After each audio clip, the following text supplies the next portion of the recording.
కేంద్రంలో హ్యాట్రిక్ కొడతామని కమలనాథులు ధీమాగా చెబుతున్నారు. మరో 3-4 నెలల్లోనే పార్లమెంట్ ఎన్నికలు జరగబోతున్నాయి. తెలంగాణ రాష్ట్రంలో బీజేపీ వ్యూహం ఎలా ఉండబోతోంది? అసెంబ్లీ ఎన్నికల్లో అనుకున్న మేర ఫలితాలు రాలేదని ఆ పార్టీ భావిస్తోంది. లోక్సభ ఎన్నికల్లో మాత్రం మెజారిటీ సీట్లు సాధిస్తామంటోంది. మరి ఎంపీ సీట్లు పెంచుకోవడానికి కాషాయ సేన వేస్తున్న ప్లాన్ ఏంటి? Watch the story.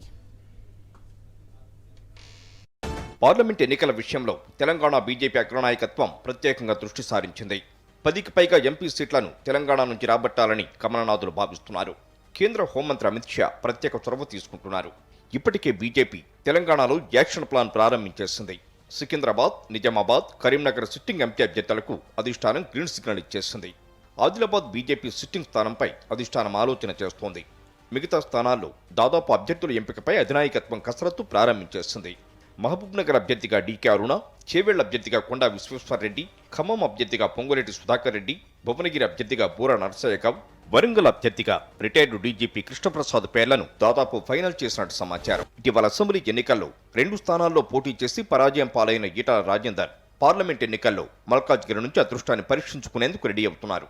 మరోవైపు ఇదే నియోజకవర్గం నుంచి పోటీ చేసేందుకు డజను మందికి పైగా పోటీ పడుతున్నారు.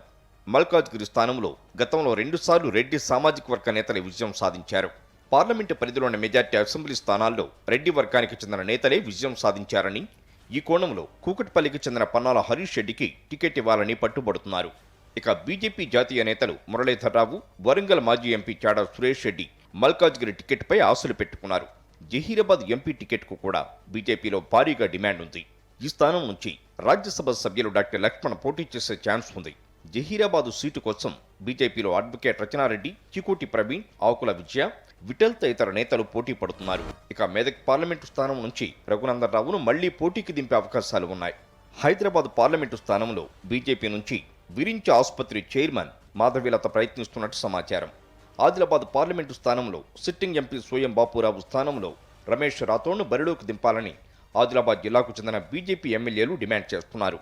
అయితే పార్టీ టికెట్లు దక్కని వారు డిస్టర్బ్ చేయకుండా ఉండేందుకు బీజేపీ హైకమాండ్ ప్రత్యామ్నాయ ఏర్పాట్లు చేస్తోంది. అసమ్మతి నేతలకు ఇతర రాష్ట్రాల్లో ఎన్నికల పని అప్పగించే ఆలోచన చేస్తున్నారు.